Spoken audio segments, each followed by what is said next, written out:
to the classic Roman history. And this is one of the reasons why they started reviving all the ancient varietals, because they read the Naturalis Historia of Pliny the Elder. Pliny the Elder is one of the most well-known historians of Roman history. He wrote this big encyclopedia about geography, food and wine, and history. And in chapter 14 of his book, Natural History, he wrote about the Grand Cru of Romans.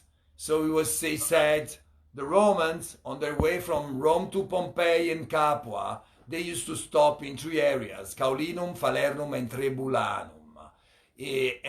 These were the three areas where they used to make wine, and they planted actually all a bunch of different varietals. So the Bourbon Kings, of course, they were looking for those ancient vines. And this is the reason why they started reviving them, and they started planting these grapes within their royal vineyards. Because in the past, when they first started making wine, they used. So they started in the 1751-52, where they bought this big piece of land, which was actually the present Caserta, which is the one of the 5 provinces of Campania region. And at the time, Caserta was not even existing, because the name was Torre, because there was a tower of the princes of Caserta. Anyway, Charles bought this big piece of land. They were the vineyards, but then he started to reviving all the indigenous varietals. Some of them coming from Sicily, because he was the king of 2 Sicilies, some from Calabria, and some from Campania.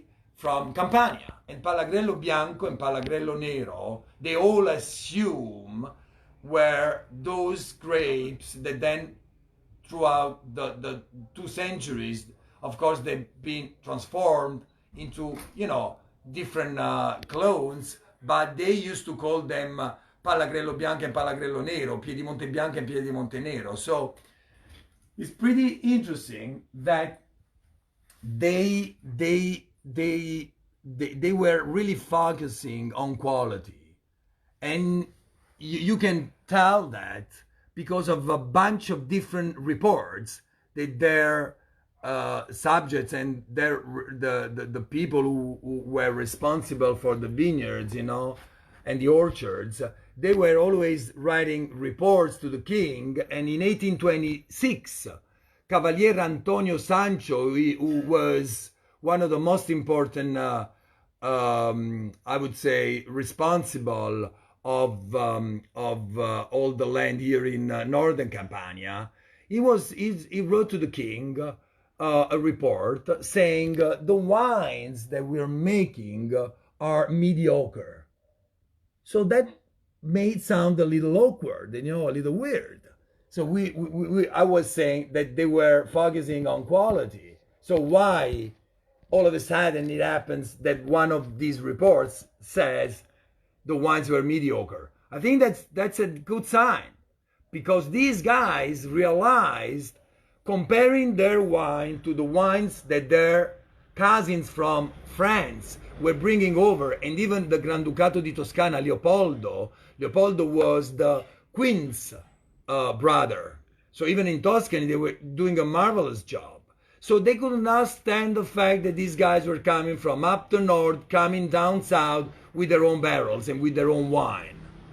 So when the king in 1826 was saying the wine is mediocre, I think it's a good judgment, which means these guys were aware of the fact that their wines, compared to the wines which are coming from France and Tuscany, were not at the same level. And so they started planting over and over again, and they went from zero, they started from scratch, and they went up to 11 vineyards that they owned in northern Campania. 11.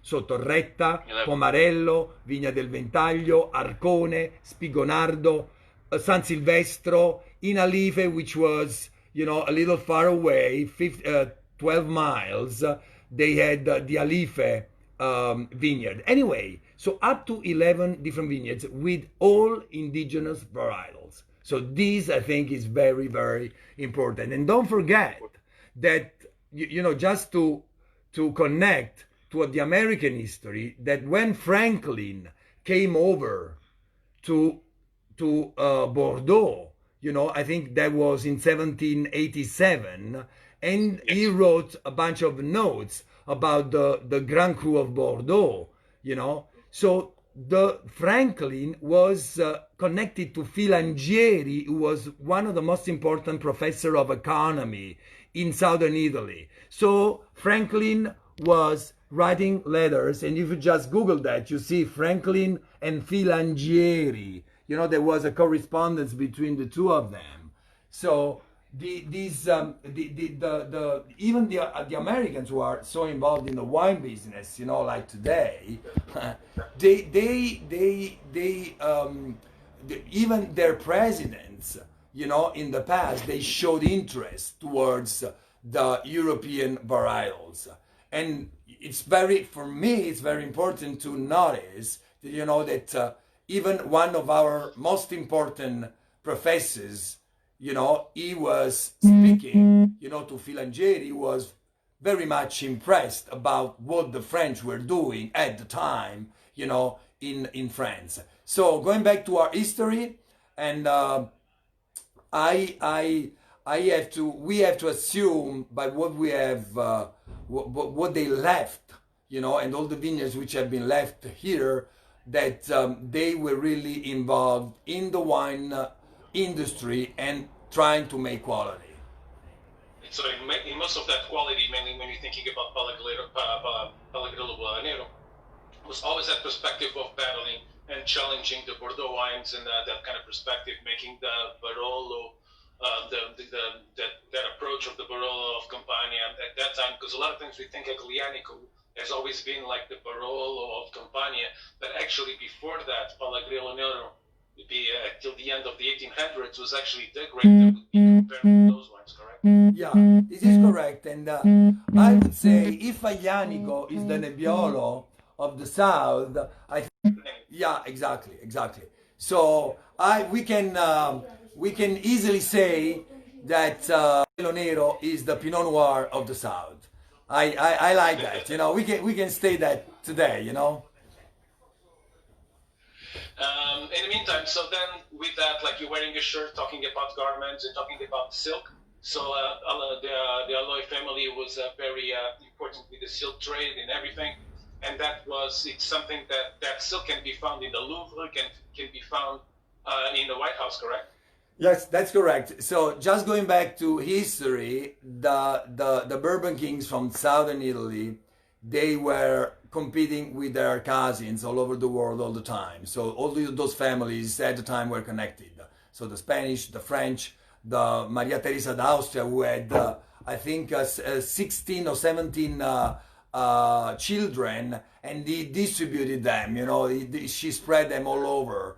And so with the Granducato di Toscana, with the Savoy, anyway. So all those families were connected. And in France, close to Versailles, there was a pretty important factory where they used to make the Gobelin. Gobelin is a pretty specific fabric which is made out of the warp. The warp are all the vertical threads, in a loom.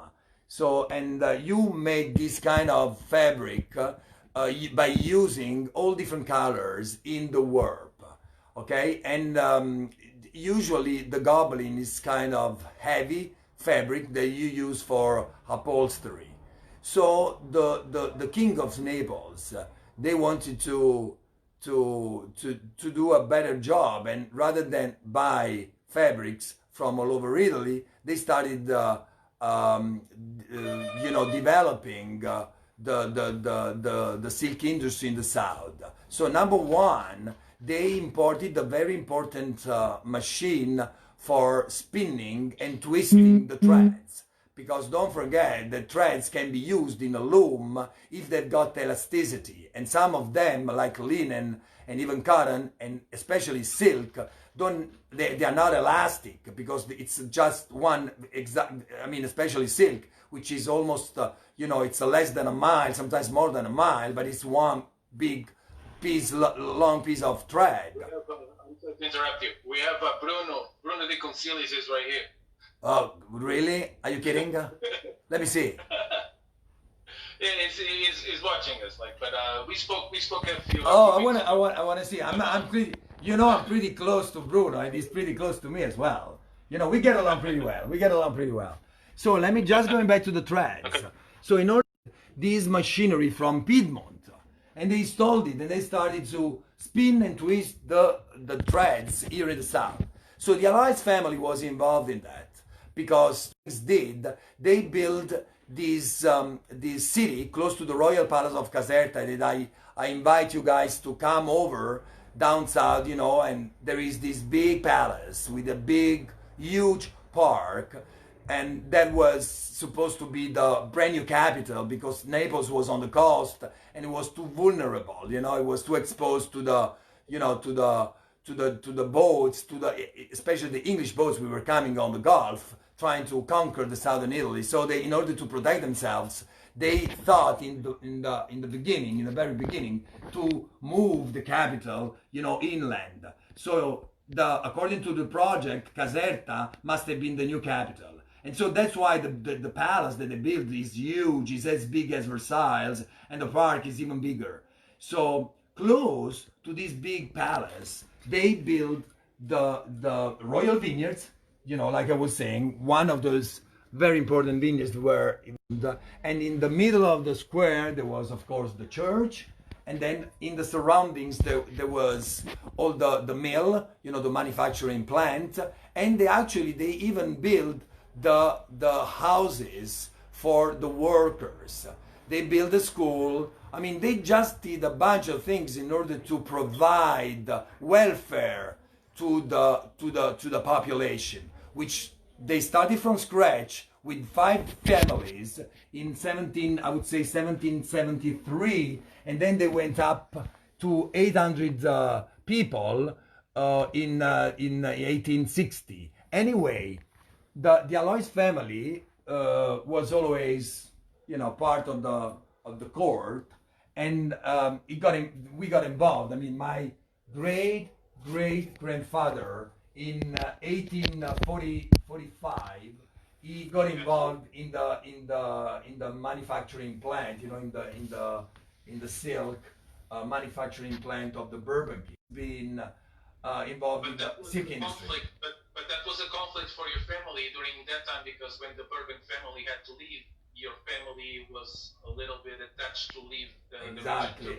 Let me tell you, it's a pity that the kings were not able to join the project that the Savoia, the noble family from Piedmont, have developed, because few years before, that was a proposal to the king that at the time was Ferdinando II. So Ferdinando II had the new agreement on his table, on his desk, and he was thinking about that, but just because he was a little afraid that he could have lost power, he didn't join the project. And so in the very end, after a bunch of revolutions, in 1820 and 1821, 1830 and 1848, there have been a bunch of riots and revolutions in order to bring democracy, and the Republican ideas down south, just because of what happened in the States in 1776 and what happened in 1789 in France. So it's a pity that our king was not able to consider the proposal which actually came from the king of Piedmont. And these guys, they've been, I would say, smart enough to embrace this project, and they came down south and they got rid of the Bourbon kings. Of course, whoever was involved in the court had a bunch of problems, you know, so all the families had to escape, they lost power, and even the Alois family, because like all the fallen noble families, he had to study it again. And so he proved himself that, you know, he was a pretty skilled person, and he studied again with 5 looms at his from his house, you know, and he studied by his own, and then he developed throughout the years. So that's the history. On my glass right now, so I have the, there you go, and with me it's the 2018. That's what I'm drinking right now. What I have here right now. So this place is a little bit in context. So you located in between like the Taburno and the Massico. That's basically where you are, right? Right Exactly. There. You got it. Let me just tell you something about our land. So I think starting from the top of Campania, going down to Salerno. So Campania is made out of 5 different provinces, 3 on the coast. Okay, and starting from up north, we have Caserta, then in the middle there is Naples, and then down there is Salerno. Okay, 3 provinces. Then inland you have other 2, Benevento up north and Avellino south. Okay, so starting from up north, we have the Massico, which actually they all have the same, more or less the same direction, going from west to east. So Massico, which start from the dead volcano of Rocca Monfina, and it just goes with a big cliff down into the water. Okay, and so that's the very first one, which is almost on the border with Lazio, and there we make the Falerno, which is a DOC area. Okay, yes. Hai preso il vino, vero? Questa la bollicina. Te la prendo. Questa la verso anch'io. And then then just down, you know, and we're talking about 15 miles, you have our range of mountains, which start from which are called the Trebulani Mountains, Monti Trebulani. So they actually start from Monte Maggiore, which is the tallest one. It's 1,000, so 3,000 feet on the sea level, and it goes down. So it starts from northwest. It's not really west. It starts from northwest, and it goes and it goes down to the Taburno. So it starts from Monte Maggiore, Monte Friento, then Monte Fallano, Maiulo, Villa Santa Croce, and it goes in Castel Campagnano, and from that landscape, it's just in front, it ends up in front of the Taburno.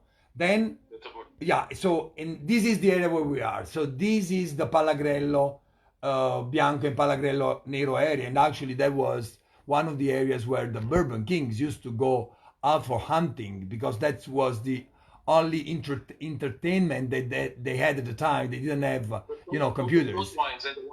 Both of those wines and the wines that we're having right now, so they are IGT wines, while Casavecchia, it's a DOC. Has its own DOC right there in the middle where you are, correct? Exactly. So we have 8 different communes which are part of the DOC appellation, which is called the Casa Vecchia di Pontelatone. And then we have a larger area, which is the IGT, which is made out of other communes that they can make the IGT Palagrello Bianco and Palagrello Nero. And then just going back, I mean, if you are interested, about the description of the different range of mountains, from the Trebulani, then we have the Taburno, where you have DOC, and then where you have on the foothill, looking south, you have the Summonte, Montefredane, where they make the Fiano, going to Montefalcione. Montefalcione is an area with Lapio where they can make Taurasi and Fiano as well. And this is an area which goes... That same range of mountains, that when you're thinking about the Taburno and the Vesuvius, not the Vesuvius, but the Taburno, that same range of mountains goes all the way to Basilicata, right? Exactly. So this one, the very last one, with the Picentini, they go towards east. Okay, so you have the Partenio, which goes towards east, towards Greco area, and then underneath you have the Picentini Mountains, which are just on the border with the Provincia di Salerno, the Salerno province, and the Avellino province. And they start from there, and a part of those, they go from, as you said, from east. Okay, so all these are called anti-Appennini Campani, because they are not part of the Appennini, but they are just isolated, big range of mountains. And on the foothills of every range of mountain, you actually have an Appalachian area, which is you know, I mean, they are pretty well known and renowned here in Italy. So anyway, we are part of the Trebulani chain of mountains. By the time my nephew was taking a shower, you know, he's ready, okay, and he's here beside me, and I would like to introduce him, you know, so you can ask, you know, a bunch of questions about the future to him, and if my father shows up as well, you know, we can ask a bunch of questions about the future as well to my father, but I would focus on the past with my dad. We still have half an hour, so this is a little bit of time. Of course, as you can see, you have Michele here, you know, on the bottle. Michele, and his name is my nephew, so his name is my brother's son. His name is what? Okay. Try to guess. Michele. Because he's like his grandfather, okay? In Italy, we like to make the minimum effort with the maximum result. So everyone gets the name of the grandfathers. Portuguese. You know? I totally understand it. So I'm testing with the Palagrillo Bianco.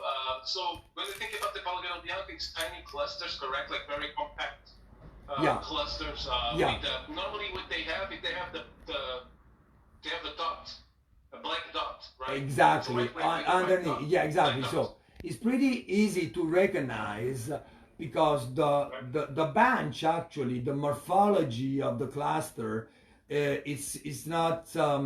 It's pretty identical to the Palagrello Nero, so they got this in common.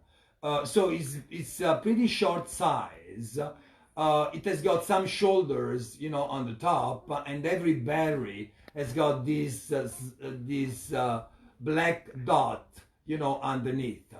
It doesn't produce. But Palagrello means like the round. It's about like being so round, like I would say exactly. That's what so Palagrello means. They all wonder why they call it Palagrello. For sure, if we just trace back the etymology of the word, it comes from. It's a pretty onomatopoeic word, which means palla, which it's a ball. So I think just because the berry is pretty. I would say pretty precise, and it's a circle. So I think they took the name because of the size and the dimension of the berry. Yeah. This is 50% fermented in still, and then about 3 months. Exactly. So let me tell you this, exactly. So, and talking about these, I would like to introduce, as I told you, our brand new release, which is going to be released in 1 month, and it's our crew which come from up the hill. So part of Michele. Was it Michele's idea? Michele Jr. Was his idea for the new label? Okay, let me tell you, this I hope is gonna be the guy who's gonna embrace the project, you know, in a while. So at the moment I'm wooing him, you know, like I'm flirting him. So I think it was part of his idea as well, especially, you know, for the packaging and even the content, because he's pretty much involved in the taste. He likes wine. So yeah, I think this is of course a project of the family. So going back to the Kayati, this has always been made of these two parcels, one from 900 feet on the sea level and the other one on 350 feet on the sea level. One is the one on 300 feet on the sea level. It's a volcanic soil. You can see, look. I show you. Stone, right? Yeah, I show you what it is. The other one is stone before. Sorry, say it again. the higher one at 900 feet, it's on limestone. Exactly, you're totally right. And So I'm talking about the one, volcanic. exactly, this is Can the, you show it again? yeah. Very good. Love it. So this is ash, okay? And you usually find this kind of soil, which is kind of brittle. It's not hard. It's not hard at all. We have three different kind of ash. So the sedimentary and the fall deposit ash usually is pretty hard. The one which is called fall deposit ash is very fragile and brittle because it's a kind of ash which has been which is the result of the collapse of big clouds of ashes which came during the eruption of the volcano, which went up on the air because of the high temperature. They created this big cloud of ashes that then they usually, after 24 hours, they collapse because of the lower temperature throughout the night. And during the night, the clouds, they just move, you know? And that's why you find this kind of ash even in Puglia, you know, in 20 miles far away from the epicenter of the eruption. So this is called fall deposit ash. And in Italy, in Campania, we call it Ignimbrite campana. Okay, so the plateau at 350 feet on the sea level, where we grow the Pallagrello Bianco, has always been blended with the one which comes from up the hill, as you said, 900 feet, which is, you can tell, it's kind of white soil. It's all limestone. You can tell. Look at the color. It's pretty. You know, you can tell the difference. One is it's a pale gray, and the other one is white.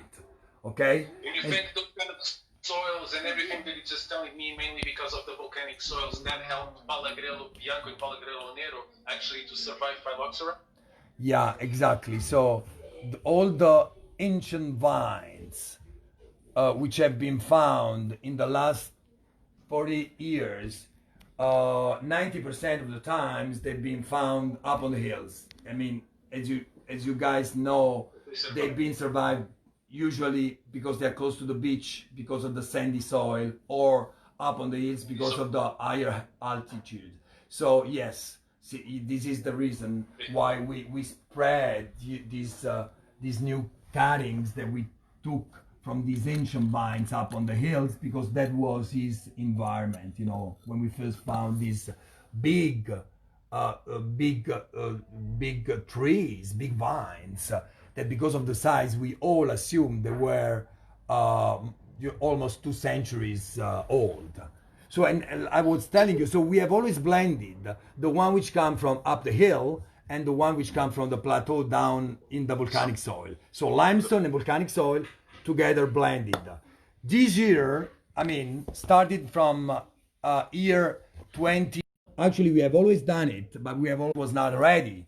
Okay, but now, since the vineyards are 15, almost 16 years old, we have perceived the quality of the grapes, and we are pretty satisfied about the result. That's why we have thought to vinify that separately, you know, in part of it in oak, neutral oak, part in stainless steel tanks. And we have this brand new label that I was showing you yet, okay, that is going to be released this year, you know, all around the world. I'm used to that, but I love a little bit of might be like that process with you doing with the fermentation a little bit in the oak, getting this like nutty profile, a little bit of cantaloupe, a little bit of kind of watermelon. Exactly. But it's persistent. Love that, like zesty citrus, but has all these things going on, going back and forth. But a little bit of kind of exotic, tropical kind of fruit, just a little bit. But I like the nuttiness of I like a little bit of the nutty hint that brings to the table. I think it's good. Yeah, I think it's a pretty interesting profile, aromatic profile, because in the very beginning it always goes towards citrus, so citrus kind of taste, and so grapefruit, lemon, and then as you said, throughout the years it